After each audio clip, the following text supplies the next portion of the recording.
Olá, seja bem-vindo à STP-TV. A minha convidada de hoje chama-se Sheila Khan, é moçambicana, investigadora, académica e uma das minhas colegas no programa Debate Africano.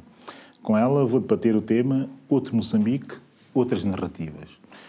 Pus aqui uma interrogação, porque onde está outras narrativas é onde haverá, de facto, conversa. Iniciaremos a conversa após uma breve reportagem. Com 801.537 km² de área territorial, Moçambique é o 34º maior país do mundo em área territorial, sendo comparável em tamanho à Turquia. Este país está localizado na costa sudeste da África e tem muito para descobrir. Hoje vamos descobrir mais sobre este país, sobre a forma em como se encontra a sua situação política, económica e social. Tudo isto numa conversa interessante com a Bilionete e uma convidada muito especial. A não perder. Como disse, tenho a honra de ter aqui comigo a Sheila Khan, uma pessoa, enfim, que aprendi muito rapidamente a admirar como colega de debate africano, uma pessoa com quem eu tenho, enfim, manifestas proximidades e com quem eu tenho aprendido imenso, sobretudo a conceptualizar todo um mundo novo do pós-colonial que me interessa pessoal e particularmente. Sheila, obrigado. Obrigada, eu, por estares aqui. Para muita gente vai ser uma estreia a ver a tua imagem e a fazer correspondências com aquilo que tu dizes no debate africano. Que tal? Olha, em primeiro lugar, eu gostaria de te agradecer este convite. É um momento inédito, porque eu não sou chamada a fazer este tipo de entrevistas ou de estar em debate em televisivo, por isso, mas contigo vai ser certamente fantástico e muito agradável, como tem sido ao longo dos nossos programas no debate africano. Por Agora, isso, para mim é uma honra estar aqui. Obrigado. Diz-me uma coisa, o tema é giro, não é? Outro Moçambique, outras narrativas. Isso lembra-te de quê? Olha, isso lembra-me, acima de tudo, a minha trajetória. Roland Barthes, se eu não estou em erro, dizia que há sempre um lado muito autobiográfico e biográfico na forma como nós estamos no mundo, na forma como nós pensamos o mundo. E realmente, nesse aspecto, achei interessante e curioso o fato de tu teres ido buscar um tema que a mim me apaixona, que é o fato de Moçambique existir para além das suas fronteiras, para além do seu território, e existirem também outras narrativas. E nós temos conversado muitas vezes ao longo do debate africano vários temas sobre a questão de identidade e não só. E realmente, com a saída de um determinado contingente humano, e aqui determinado é importante especificá-lo porque com as independências dos vários países africanos de língua portuguesa tivemos realmente uma saída de várias pessoas, não de todas. Essas pessoas trazem com elas memórias, narrativas de vida, de identidade, de experiências que vão sendo criadas e lançadas em outros territórios. Neste caso Portugal e outros territórios da Europa e não só. E achei interessante o fato disso, e é uma surpresa agradável poder falar sobre a questão do outro Moçambique e de outras narrativas. Agora diz-me uma coisa, é possível conceber-se esse outro Moçambique para lá do político? Porque quando se pensa hoje em Moçambique começa a ganhar uma centralidade muito à custa daquilo que é a sua performance política, enfim, avaliando-se como se queira avaliar ou qualificando-se como se queira qualificar também, mas a verdade é que não se tem muita noção no mediático, no espaço mediático, que é um espaço que conta imenso para essas coisas, não é? Não se tem muita noção dessa outra Moçambicanidade, obrigado. Não se tem a noção dessas outras narrativas, não é? Ou seja, não são elementos hoje centrais no discurso que se tem sobre o para Moçambique, que é olhado só como um país que cresce a 8% de média, que tem recursos imensos e que tem uma Frelimo estanca ali no poder. É possível conceber outras narrativas para além dessa narrativa que é tão central, tão monótona e tão castrante de outras moçambicanidades? É curioso, vou fazer um pequenino preâmbulo, se me permites. É muito difícil encontrar interlocutores que queiram e desejem pensar esse outro lado de Moçambique. E tu dizeres isso é interessante porque quem não está lá e quem não vive lá e quem não está num cotidiano, diria, moçambicano, muitas vezes encontra esta barreira em termos de diálogo, quase que com uma proibição e uma pouca legitimidade de se falar de uma realidade que também pode ser a nossa, mas de uma outra maneira e de um outro registro. O que é que eu quero dizer com isto? Para ser muito mais claro e para as pessoas também perceberem melhor as minhas palavras. Quando se viaja, quando se imigra ou emigra, levamos connosco determinadas vivências que nos marcam e que fazem de nós não apenas seres humanos com a nossa fisiologia, mas seres com a nossa subjetividade. E essa subjetividade vai semeando na forma como vamos vivendo, é nas comunidades que vamos criando. E o Moçambique vai-se fazendo também. Houve pessoas que não estiveram de acordo com toda uma política frelimista, se assim se é possível dizer, após a independência de Moçambique. E, portanto, quiseram sair. Significa que essas pessoas são menos moçambicanas que as que ficaram lá? Significa que as narrativas destas pessoas são menos legítimas e válidas do que as que ficaram lá? Acho isso incorreto e acho muitas vezes injusta a forma de crítica, de falta de conhecimento e de capacidade crítica de pensar o que é hoje Moçambique. Muitas vezes, ou algumas vezes, o fato de estarmos num país onde tudo ocorre e tudo está num caldeirão em termos de ebulição política, neste caso há um crescimento económico grande em Moçambique, o investimento é constante e galopante. Significa que as pessoas que estão lá têm uma capacidade de se afastar da sua realidade e pensá-la objetivamente. As outras que saem, muitas vezes têm menos filtros, menos prisões políticas, culturais, mentais e que nos permitem ter um olhar mais imparcial, talvez não tão comprometido e se calhar dizer algo que no momento de maior aflição, de maior preocupação, não o conseguiríamos ter.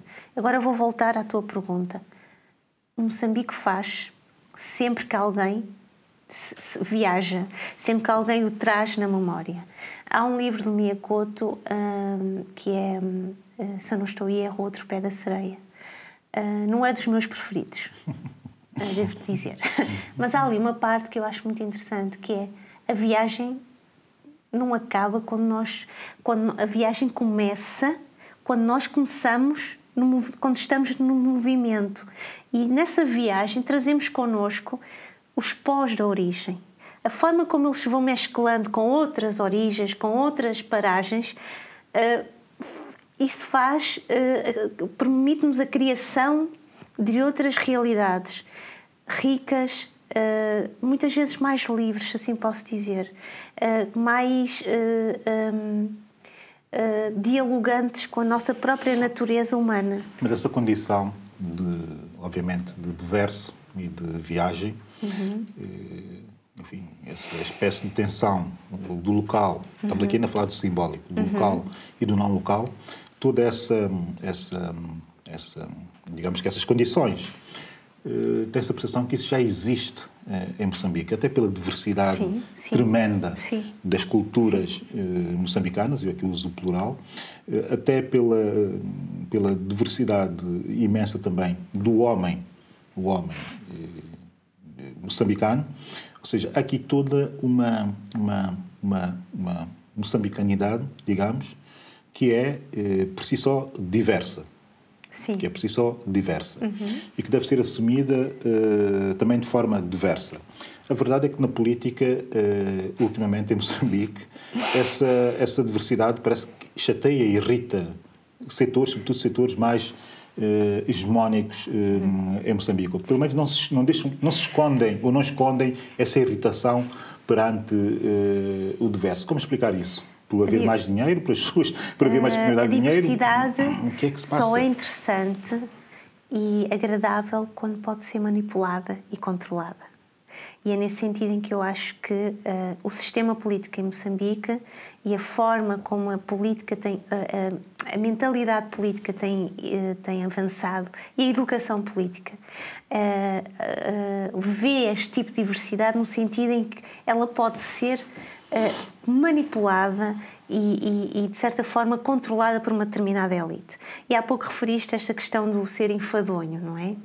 Nós vemos agora, com as últimas eleições em Moçambique, tem havido uma grande controvérsia, polémica, contestações, mas a verdade é que a Frelimo ganhou. A verdade é que tem havido da parte da Renamo, principalmente o Afonso Lhacama, o líder político da Renamo, uma vontade de aproximação, de diálogo com a Frelimo, mas o retorno não se tem sentido. Isto para dizer o quê? Há uma elite política em Moçambique. Isto é a minha opinião, não é uma opinião generalizada e eu acho que é importante dizer isto. Há uma elite política em Moçambique, há um sistema quase clânico com uma cumplicidade e com uma intimidade política, com determinados valores e princípios que não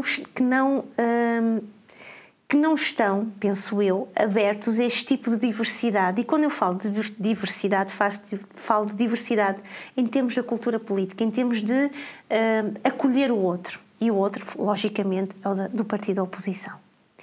Eu tenho para comigo uma esperança que a Frelimo, por isso neste caso, possa trabalhar em alguns aspectos com a Renamo neste novo e próximo futuro que vem aí. Que é um futuro pós-eleitoral. Se me perguntares a mentalidade política do partido que ganhou e vencedor está preparada? Não. A sociedade civil estará preparada também para criar uma certa pressão e para também alertar para este tipo de, como há pouco referiste, um pensamento hegemónico e uma postura hegemónica? Não. Porque a própria sociedade toda ela tem sido educada a respeitar ou, de certa forma, saber dançar de acordo com as regras e as normas que lhe são ditas. Não é uma sociedade, como é que eu ia dizer, reativa. Não me parece ser uma sociedade que tenha de raiz uma educação de crítica. Mas é curioso dizer isso porque eu tenho uma percepção relativamente a Moçambique, pelo menos aquilo que se considera ser a sociedade civil organizada, né, que se convencionou a chamar sociedade civil organizada, que é, do meu ponto de vista, também uma grande armadilha, porque é quase que uma tentativa de organizar algo que devia estar em cada um dos cidadãos. Não é? Mas pronto, ainda que seja assim, vamos utilizar essa expressão de sociedade civil organizada, mas a verdade é que a sociedade civil organizada moçambicana é bastante reativa. Eu estive a ver, falando agora das eleições de 2014, a reação do bastonário da Ordem dos Advogados, a reação de algumas organizações de direitos humanos, a própria organização da Transparência, o CPI moçambicano, e uma série de outras pequenas organizações a posicionarem-se de forma muito clara e objetiva relativamente à validade ou não, as ocorrências graves ou não do processo eleitoral. Ou seja, esta gente ainda tem essa capacidade de ter voz diversa relativamente à voz hegemónica dessa elite política que, de facto, enfim, que marca o país, não é? Que marca o país e marca a sua realidade. Como explicar isso e como perceber isto? Mas deixa-me dizer-te isto.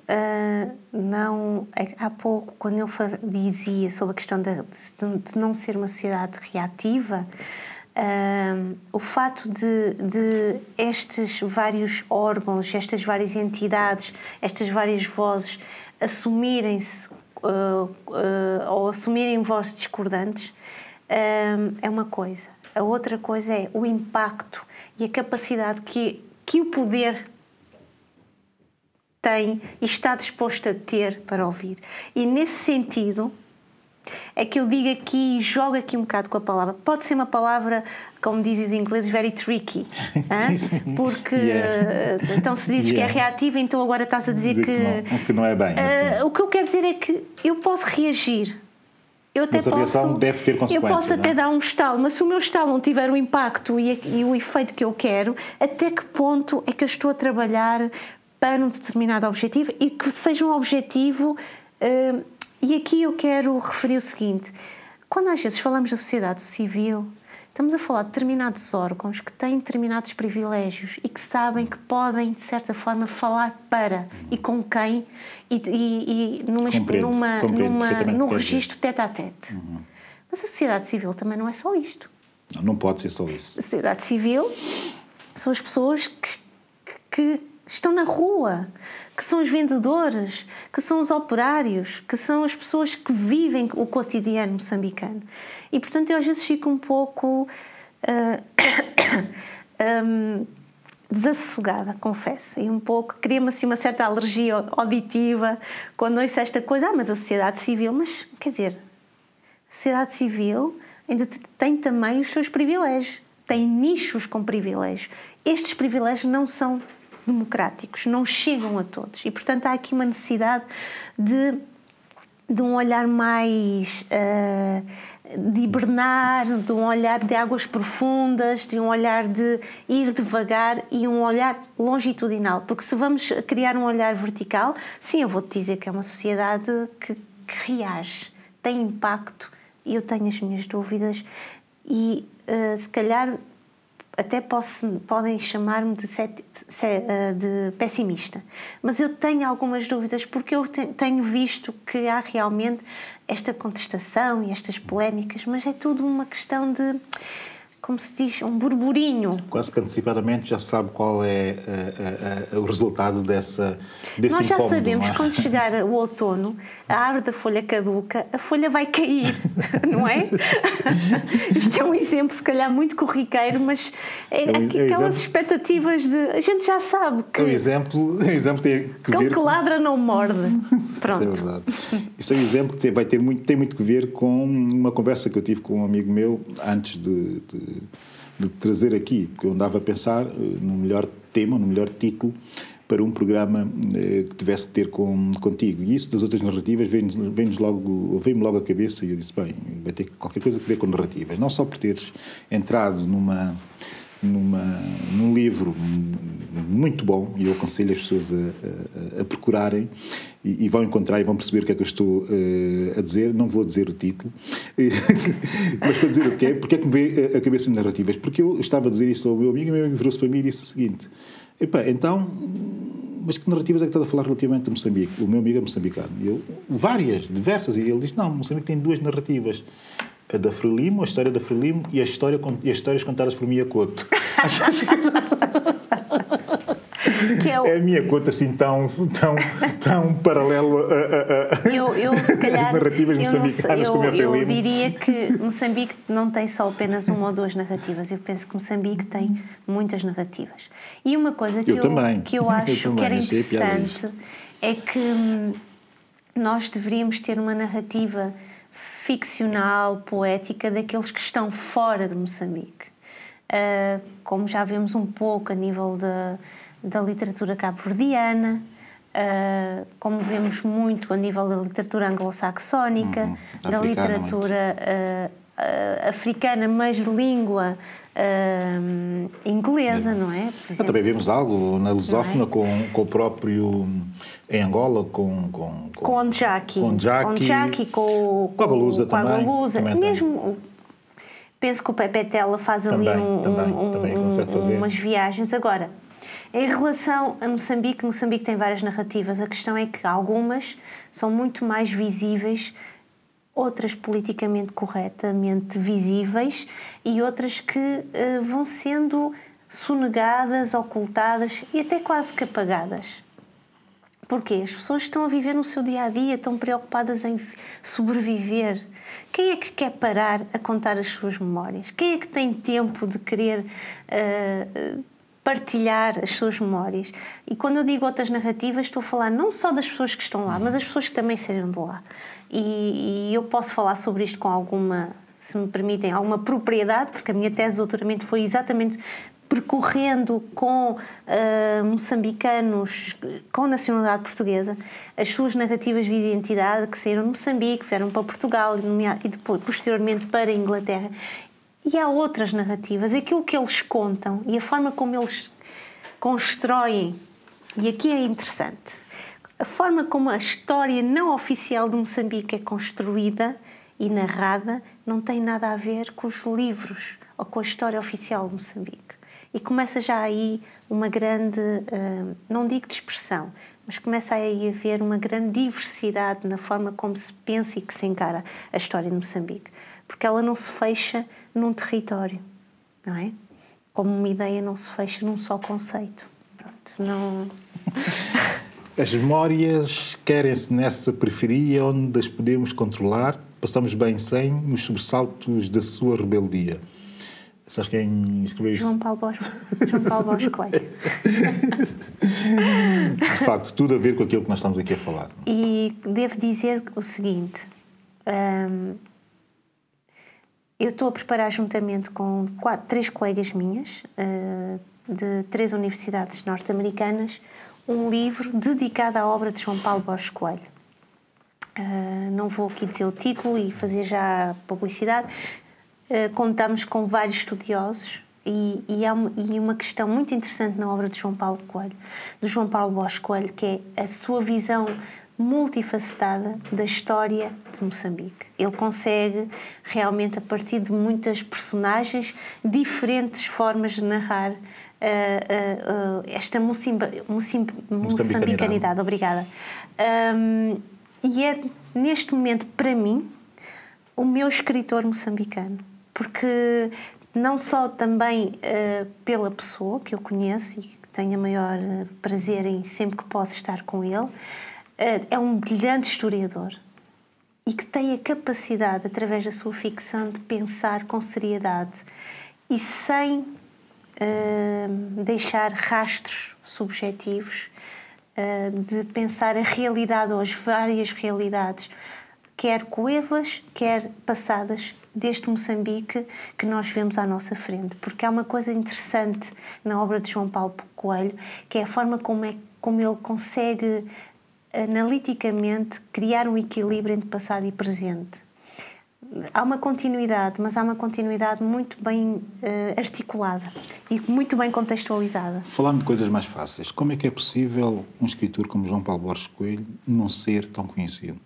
Ou seja, o que é que se pode fazer para que escritores desses emerjam e surjam fáceis ou acessíveis à generalidade de leitores, como é, por exemplo, o meu caso. Não sou nenhum especialista, mas gosto de ler.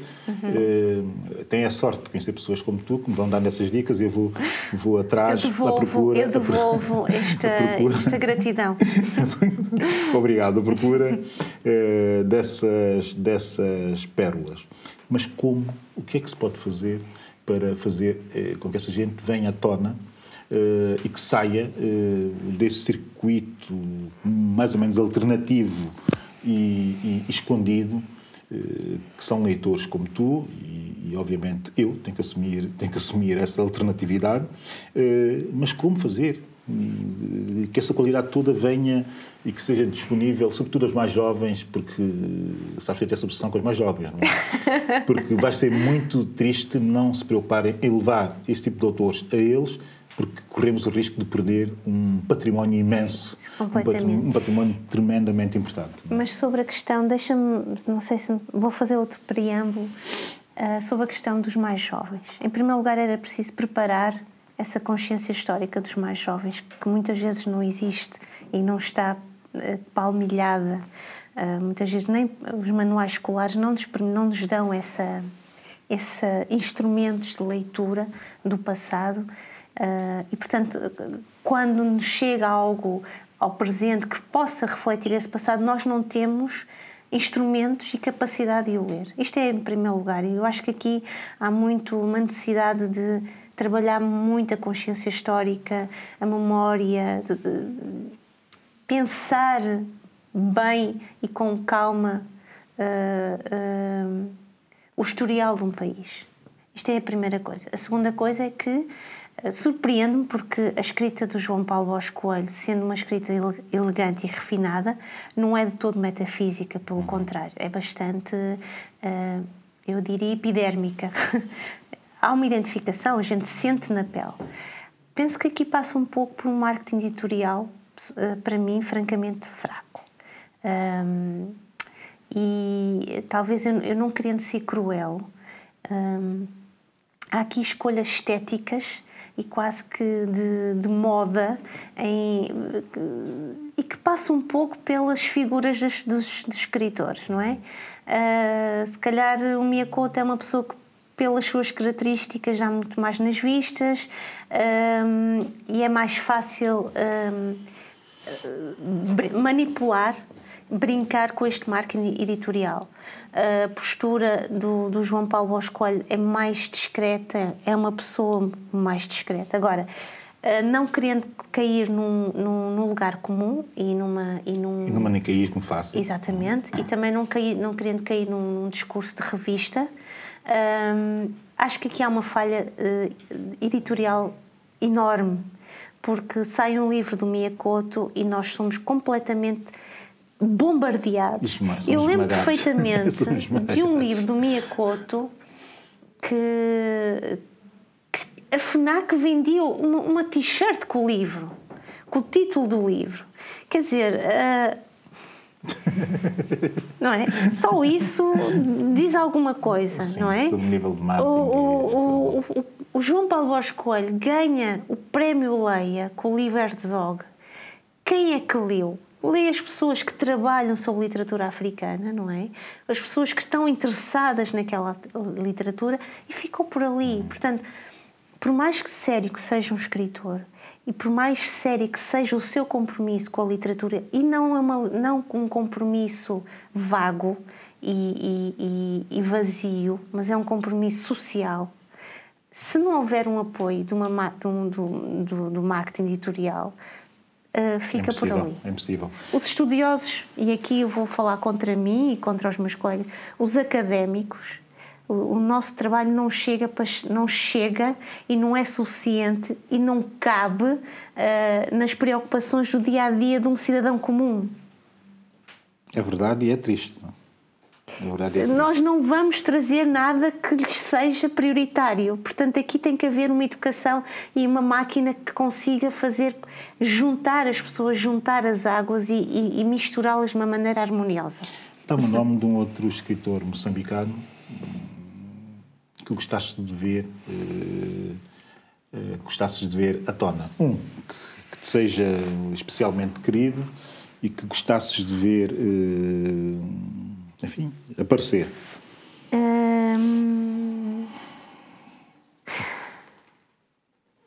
Eu adoraria que uma pessoa que eu conheço, que eu acho que é um brilhante escritor e um brilhante poeta, merecesse o valor e merecesse da parte não só de Moçambique, mas também da língua portuguesa, uma grande ovação pelo seu trabalho, pela sua postura, que é o Luís Carlos Patraquim.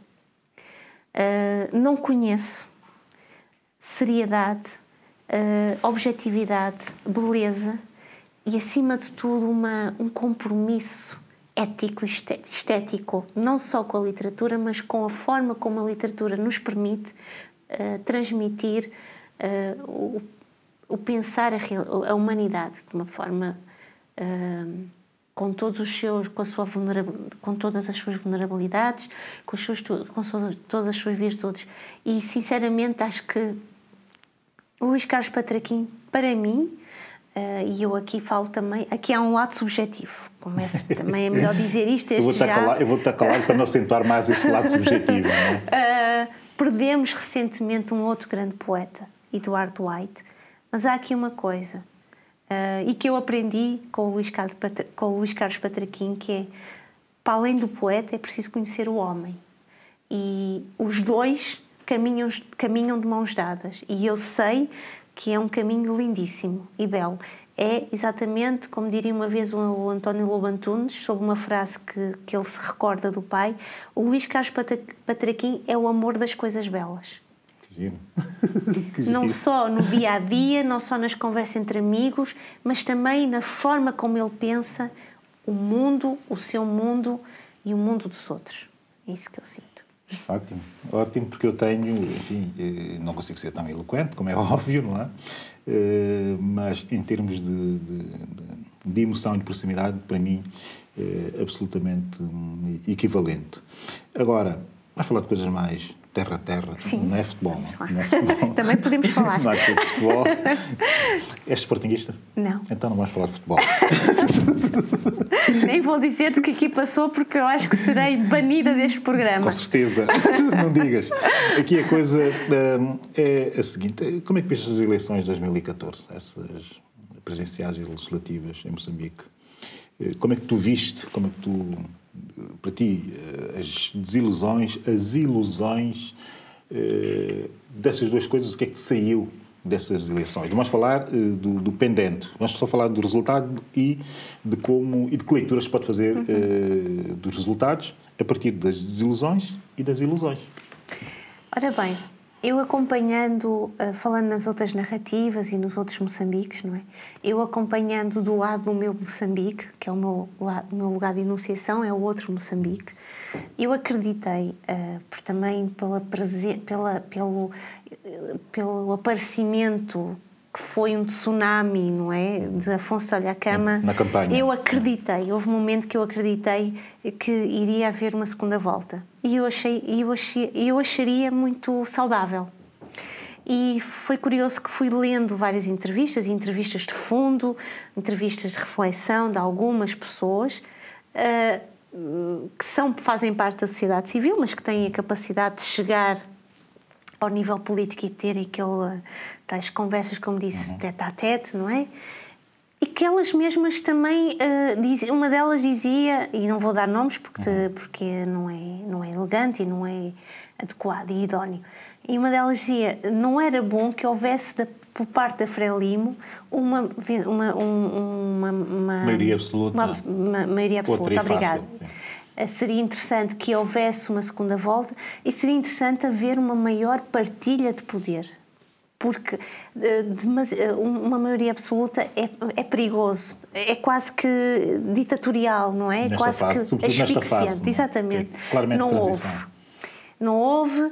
Tem havido toda esta componente de suspeitas, de acusações, três palavras, adjetivos que foram constantemente e que aparecem constantemente nas notícias, que é: as eleições não foram transparentes, não foram justas, não foram livres.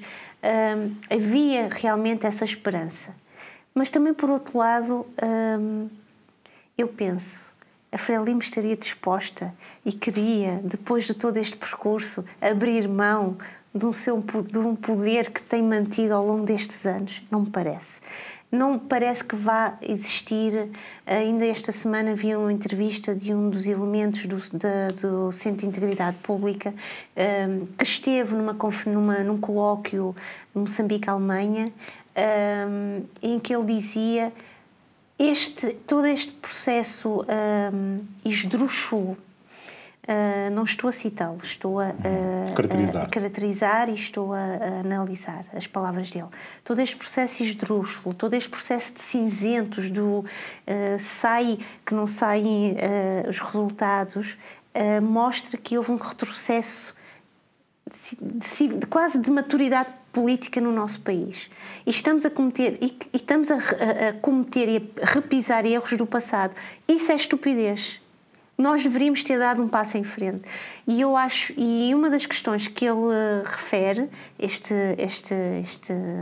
esta pessoa, muito interessante, porque eu já tinha falado disto num dos nossos programas do debate africano, que é a questão da unidade social. Ele não vai tanto lá. Ele fala mais de um governo de coesão. Um governo em inclusivo. Que... Exatamente. Considerando muito a volta das eleições em Moçambique. Um governo, obrigado, inclusivo, em que a Renamo poderia contribuir com uma ou outra pasta para a governação deste país. E eu pessoalmente acredito que seria muito salutar e seria uma profilaxia política, uma medida preventiva para atenuar, para precaver esta nova sociedade e este novo governo de conflitos e tensões. A Renamo tem interesse neste novo Moçambique que está a crescer, tem uma economia de 7,2% de PIB que está a crescer. Estamos a falar que é importante, e é uma coisa que me preocupa, a reintegração de todos aqueles guerrilheiros da Renamo. Há uma sabedoria política da Renamo, há uma cultura política que é importante aproveitar e saber integrá-la nesta sociedade, não marginalizá-la, não exilá-la, não desenraizá-la e não retirá-la de um processo de convivência política e de crescimento político. Porque as raízes daninhas que se põem de lado vão crescer à solta. Isso tem consequências... Isso tem consequências terríveis e muitas vezes quase que escondidas. E o escondido é difícil de se apalpar e de se ver. Isso é um facto e pode ser muito surpreendente e depois admirarmos todos. Mas diz-me uma coisa, para terminarmos. O que é que achaste da performance do News? Que imagem tens desse político? Para mim foi surpreendente, porque eu o desconhecia completamente. O Filipe Nyusi. Sim, Filipe Nyusi. Desconhecia completamente, desconhecia totalmente o seu currículo. Passei a conhecer tudo a partir do momento em que ele foi eleito secretário-geral da Frelimo, não é? E achei depois surpreendente... passou para Ministro da Defesa. Exato. Mas achei muito surpreendente a performance dele, que foi, do meu ponto de vista, muito melhor do que eu estava à espera que ele conseguisse. E eu digo isso em que perspectiva? Quer dizer, não estou à espera que um político desses, enfim, desses partidos de nacionalismo, relativamente aos quais eu tenho um complexo negativo assumido e assumidíssimo, não é? Não estou à espera que daí resultem coisas muito brilhantes. Exceto, talvez, no PICV e PIGC e algum MPLA, e não posso dizer o mesmo do MSTP e não posso dizer o mesmo da Frelimo. Porquê? Porque no caso da Frelimo eles até existem e até apostaria em 2 ou 3 deles na candidatura para essa última Secretaria-Geral, que lamentavelmente, do meu ponto de vista, não aconteceu, tornou o sistema menos sofisticado, mas eu quero dizer é que, como não espero muito desse setor, também não espero de grande sofisticação ideológica e muito menos discursiva e ausência total de narrativa contemporânea, eu quero dizer que, ainda assim, eu vi muita dignidade naquele homem. Ou seja, não o vi a desperdiçar palavras por desperdiçar palavras. Vi alguém que é moçambicano e que entende Moçambique e que acha que pode ter uma ideia para Moçambique. Esse homem pode surpreender ou não? Eu tenho lido vários artigos que procuram trazer ao lume o homem que está por trás deste político. Quem é, a sua etnia. Em primeiro lugar, quer dizer, ele pelo menos diverge em termos de etnia de todos os outros governantes, não é? Pode ser interessante. Que é interessante, porque ele é Maconde, os outros eram todos de casa, portanto há aqui já uma diferença. Boa ou má, saberemos a influência étnica e a influência de todos estes seus valores aqui. Tem havido, logicamente, estes pequenos mensagens de que ele vai ser um outro Guebuza, não é? Evolução na continuidade. Ao mesmo tempo, parece-me a mim que ele vai ser uma pessoa ponderada, sabendo que tem uma máquina por trás, tem um passado que ele não vai poder chegar e rasurar. Claro. Não é? Há grandes interesses económicos em cima da mesa, criados pelo seu antecessor. Portanto, ele também não vai poder esquecer. Eu acredito é que o Filipe Nyusi, ele diz que Nyusi significa abelha, vai fazer um mel. Se vai ser muito diferente, não sei. Não parece ser uma pessoa, não é uma pessoa carismática, não é? Não parece ser uma pessoa carismática, não parece ser uma pessoa que queira... Ser protagonista e enlouquecer as multidões. parece-me sim a sua conduta precavida. Parece-me ser um homem que tem noção do que está em cima dos ombros dele, da noção de que tem senhores com mais poder em termos de passado político, em termos de maturidade política. E parece-me ser uma pessoa que vai ser cautelosa. A minha pergunta agora é assim: o que é que vai pesar mais? A sua possível, aparente natureza cautelosa ou toda esta pressão política que ele vai sentir nos ombros? O que é que vai pesar mais? Que músculo é que vai reagir mais depressa? Veremos. Sheila Khan, muito obrigado. Obrigada eu. E aguardar por novas passagens tuas aqui na STP-TV. Obrigada. Temos todo o gosto nisso. Como já viste, passávamos aqui a tarde toda na conversa. Não é? Eu ficaria. Obrigada. Muito obrigado. A nossa emissão não fica por aqui. Em seguida, fica atento à rubrica Notícias.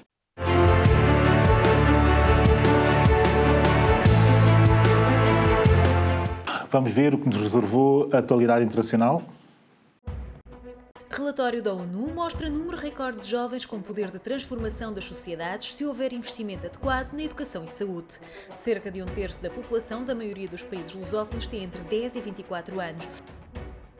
Seguimos para a atualidade são-tomense. A Agência das Nações Unidas para a Infância anunciou progressos em várias áreas sociais em São Tomé e Príncipe.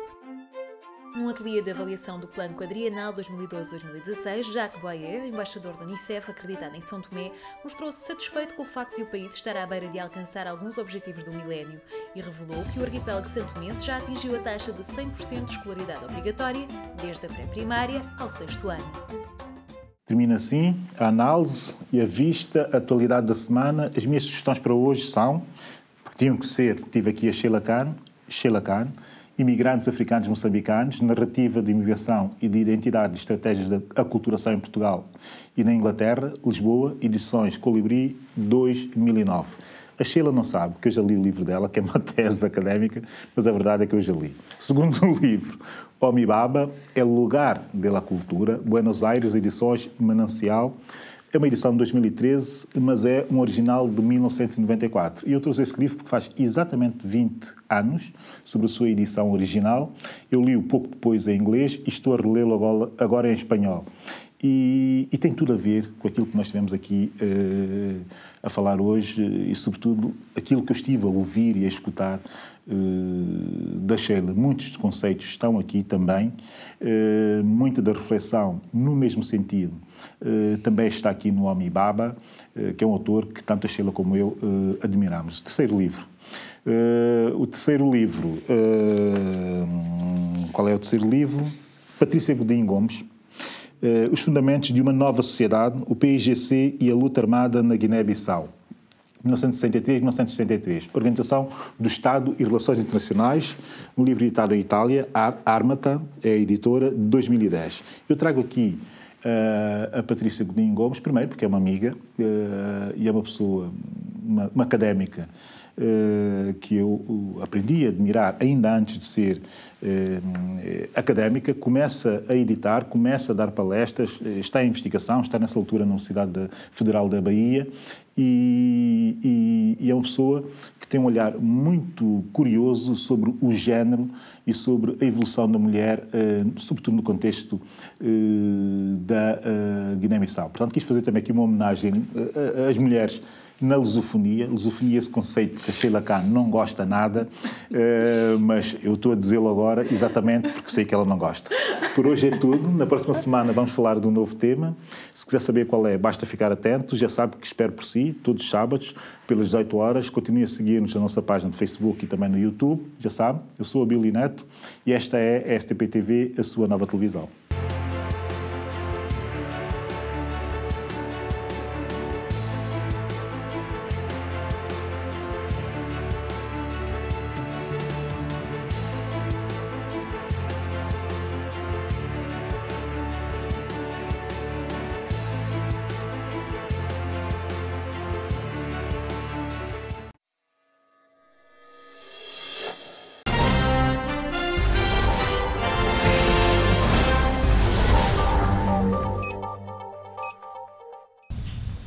Se o avião também não chega.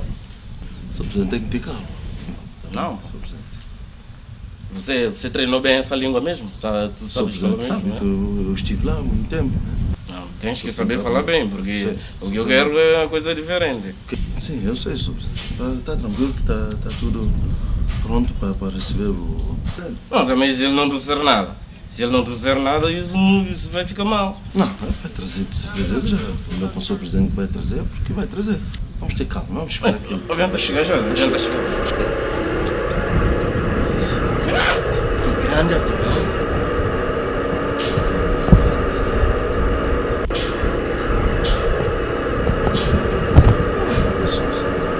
6 voltas? Sim. Mais ou menos para alterar esse vem. É 6 voltas. Bem, estamos satisfeitos porque de qualquer maneira está a chegar, né? Sr. Presidente, não esquece.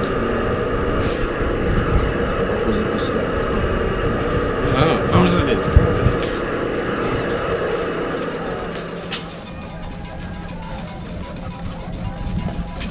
Mão. Bem. Diz ele, pergunta ele se viagem foi bom.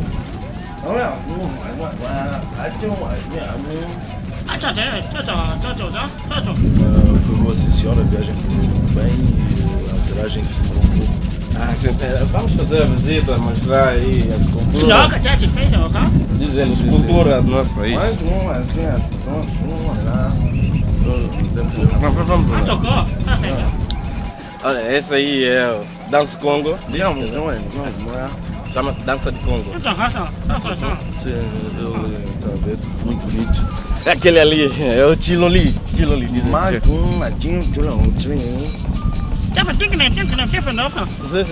Muito bonito, graças a Deus.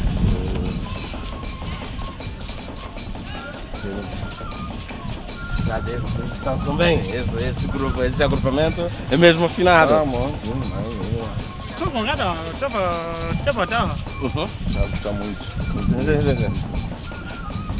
Olha, vamos logo para o hotel porque quero saber de outras coisas, né? Outras coisas. Chama o motorista com carro, né?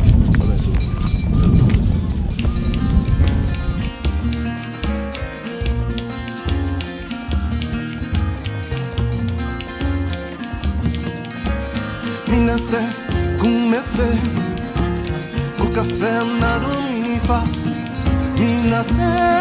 Comecei o café na Dominifa.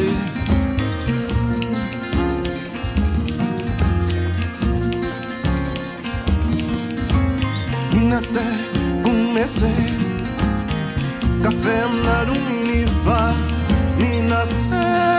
Comecei café na Dominifa.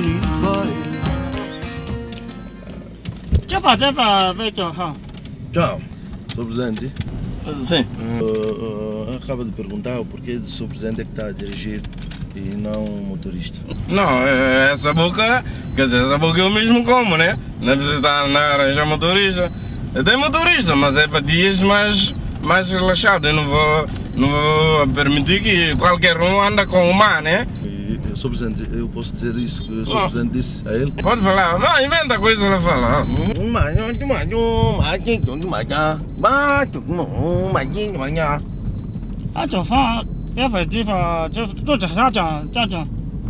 Sr. Presidente, Sim. eu acabei de perguntar se nós vamos demorar muito porque ele quer passar pelo centro da cidade capital. Não, centro da capital não dá, porque está lá a desorganização, as gajos lá motoqueiros desorganizados, sei lá, taxistas, os gajos nem tomam banho, o carro todo sujo. Não me diz do mar que não dá para passar da praça de táxi. Já embelezamos a via diretamente. Sr.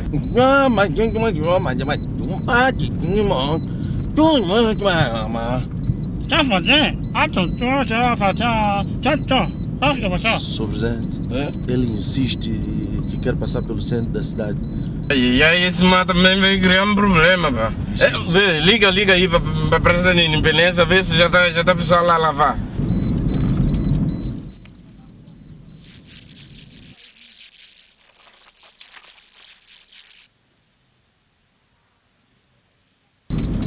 Alô?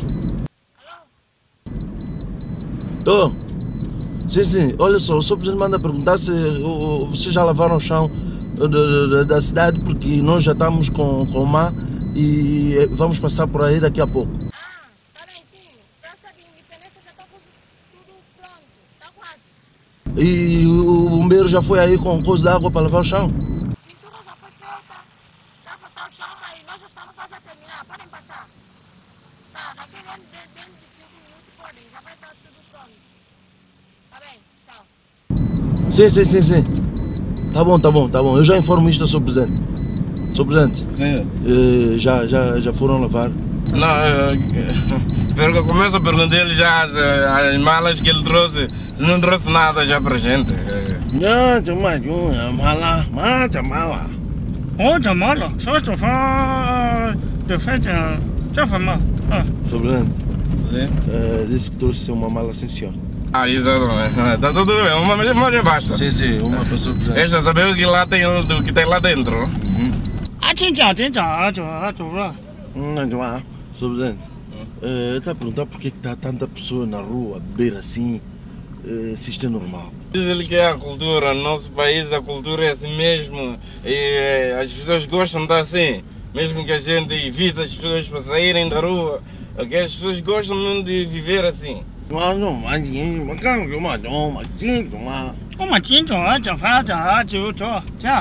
Presidente, ele está a perguntar o porquê das pessoas estarem aí ao lado da estrada, mesmo à beira da estrada, a vender as coisas, se isto não é problema, pode haver acidente. Essa resposta você tem que saber também, pá. Não é tudo você tem que dizer-me. Por que há muita gente na rua? Eu aqui tenho que dizer. Isso não é assunto que me diz respeito, pá. Desculpa, Sr. Presidente. Sr. Presidente, está a falar agora dos gajos aqui do comprimido, assim na rua, vender medicamento, se isto é normal, Sr. Presidente. Estes gajos não há hipótese, eles já não saem daí. Eles não saem daí mais. É como estes gajos de cigarro que estão cá. Já não saem daí, os taxistas que estão cá. Sr. Presidente, eu estava a perguntar do peixe, as palaias que estão aqui a vender peixe na rua. Que estão a vender, se é normal, peixe assim, não, esse peixe como vem de praia é muito fresco, é para vender assim mesmo. Agora disse que é muito caro velho na praça, muito caro amarelo e velho a fazer para se isto é normal. Não, diz ele que, pergunta a ele se ele trouxe algum dinheiro para nós comprarmos táxis. Esse é um dos projetos também que Santo Tomé e Príncipe está a precisar resolver, né? Nós precisamos requalificar a nossa praça de táxi. Sr.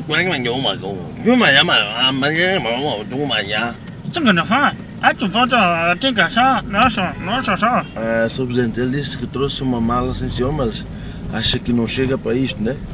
Mas que isso também é um dos projetos dele. Exato.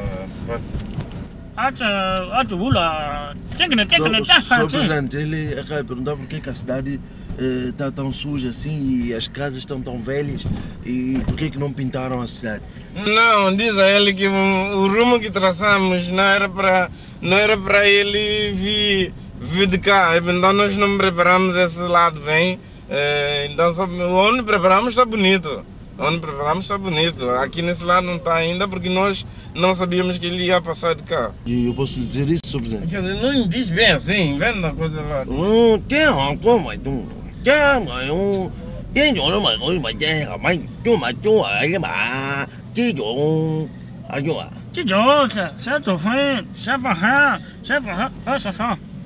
Fala bem. Sr.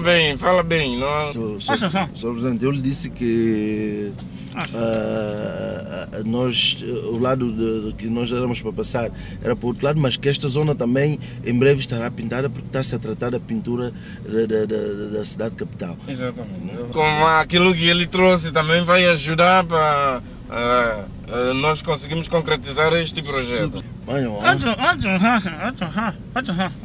Sr. Presidente, ele está a perguntar se mercado, porque que este mercado se foi feito há pouco tempo, porque que está tão velho assim, e nestas condições? Não, isso não é da minha era, quando construíram isso eu nem tive no poder, eu não consigo dar resposta disso. Andaram a fazer coisas ilícitas, é por isso que esse mercado está construído assim. No meu mando, esse mercado não construir assim. Eu não vou construir nenhum mercado nessas condições. É melhor não construir.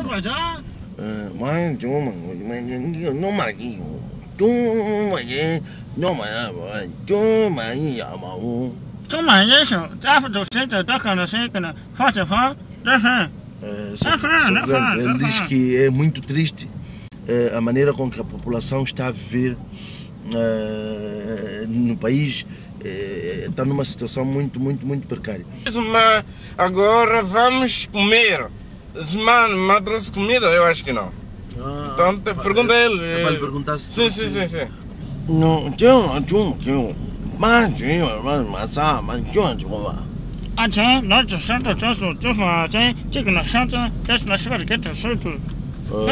Sr. Presidente, ele disse que trouxe esparguete e trouxe também outras coisas, trouxe também água. Usaram o esparguete deles? Tudo. Porra, esses gajos também são fodidos, pá. Até a água trouxeram, Sr. Presidente. Até a água, não vão beber nossa água? Não, até a água Não, os restaurantes vão sair em prejuízo com isso, pá. É uma visita grande de 100 e tal pessoas e já trouxeram esparguete e tudo. Trouxeram tudo, Sr. Presidente. Diz ele que vamos encaminhar direto ao hotel agora. Para a conferência de imprensa.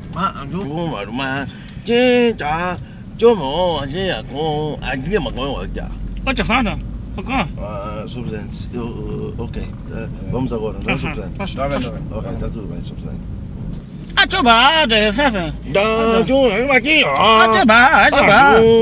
Sr. Presidente, ele está a pedir para parar aqui na escola, Sr. Presidente. Aqui na escola, pá? Sim, Sr. Presidente. Não, aqui não dá porque... Aqui não dá porque as crianças podem não estar preparadas, podem estar com bata suja. Ele está a pedir para visitar as crianças, Sr. Presidente. Vamos ter que parar, Sr. Presidente. Se mata também é mais complicado, pá.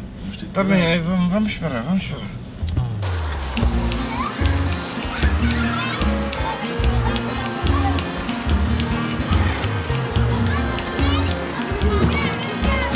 Minasé, comecei o café na Dominifa. Minasé, comecei o café na Dominifa.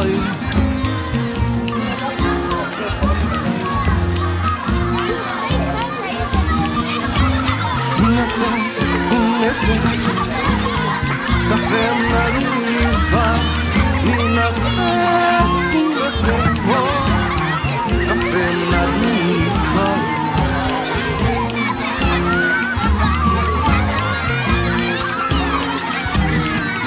Essa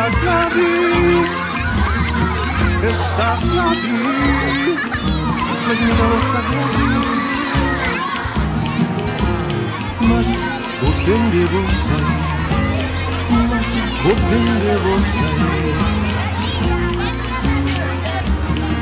Katina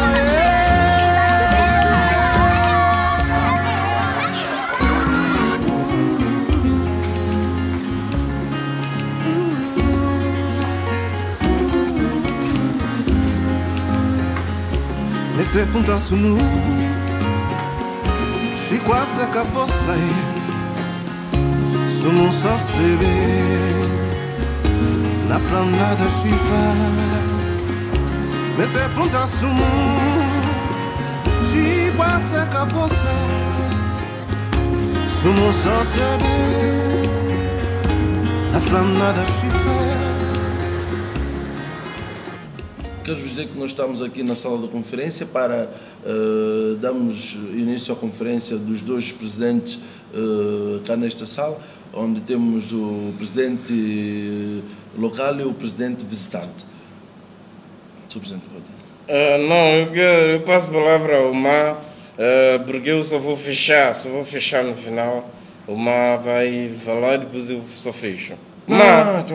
bem?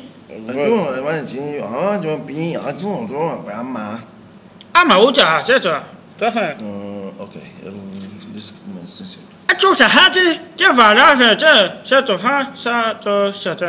Acabei de chegar agora no país e vim com várias ideias e coisas boas para este país.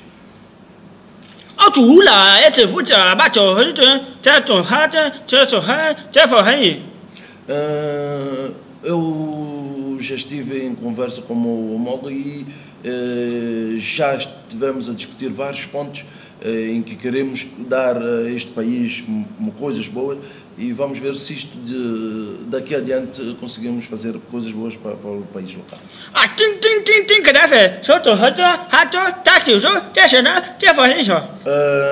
Verifiquei realmente que o país está com vários problemas, desde o aeroporto, a marginal.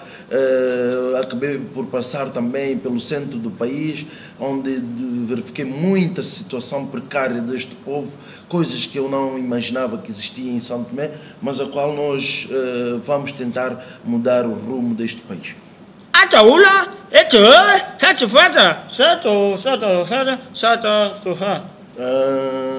Para dizer também que nós queremos construir aqui no país um hospital de referência, um centro desportivo e uma escola de referência também.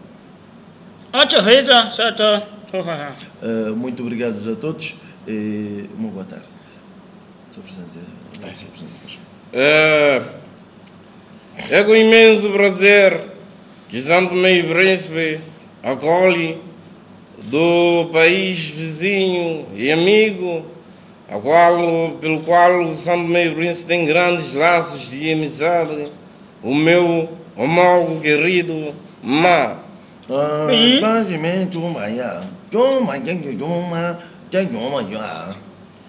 Para dizer que esta visita vem de uma longa amizade e que São Tomé e Príncipe com certeza irá tirar os seus benefícios próprios.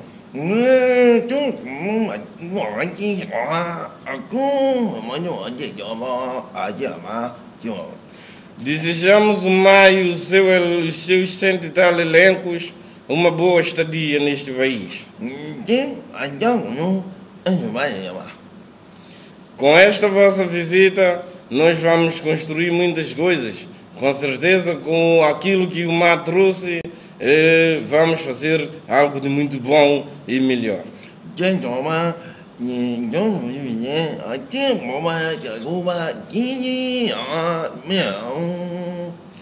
Para dizer também que se o Ma não trouxe nada, era melhor o Ma não vir. E nós queremos visita, mas visita tem que vir com qualquer coisa. Sr. Presidente, eu posso traduzir isto? Traduz-me. Isto, não, desvia, o coisa inventa.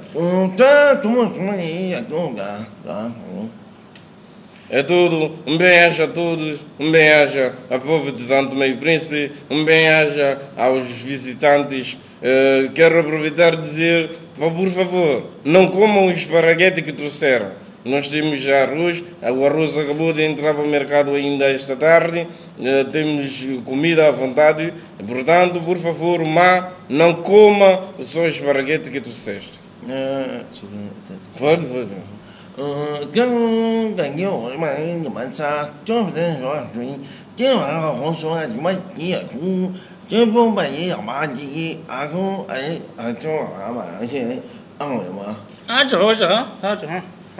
Sim, senhor. É tudo. Obrigado. Damos por encerrado a conferência com os nossos presentes. Muito obrigado e uma boa tarde.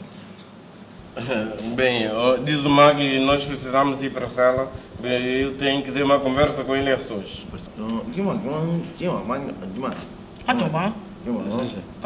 Vamos por aí. Você não vem, fica assim. Sr. Presidente, consegue falar? Sim, não, vamos desarrascar, não me preocupe. Ma, pode.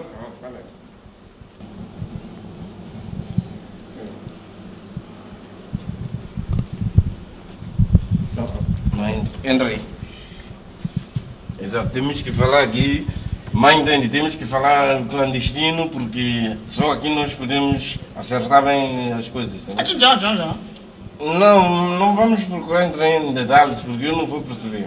Eu quero saber se maleta se veio. Sim. Tem símbolo? Tem dinheiro tem? Então, mala está onde? Está com o carro, está no carro? Está no quarto? Então vamos já pegar a mala uma vez porque eu não estou com muito tempo. Viu? Vamos.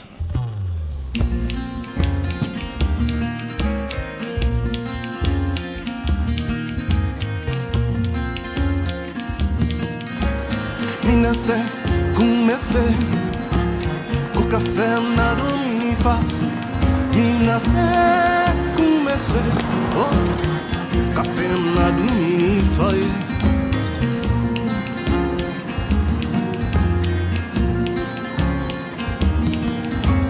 Minasé, comecei café na dominifa. Minasé, comecei o café na dominifa.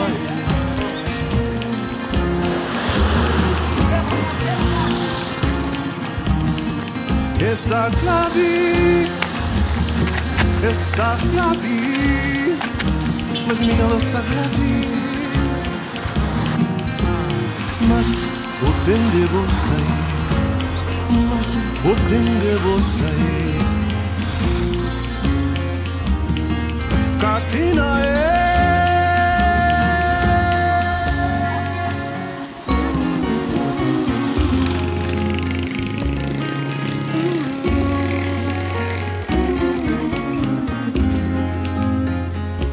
Nesse punta sunu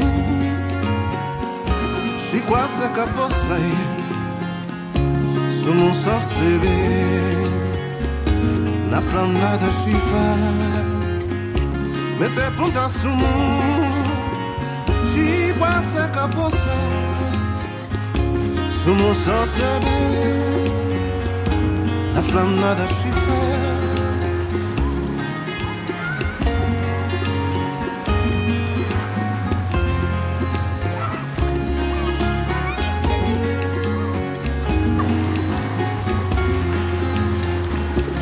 Não fica no mundo se sonhar. Não fica no mundo se sonhar. Kadangue dingere, kadangue dingere, kadangue dingere, kadangue dingere.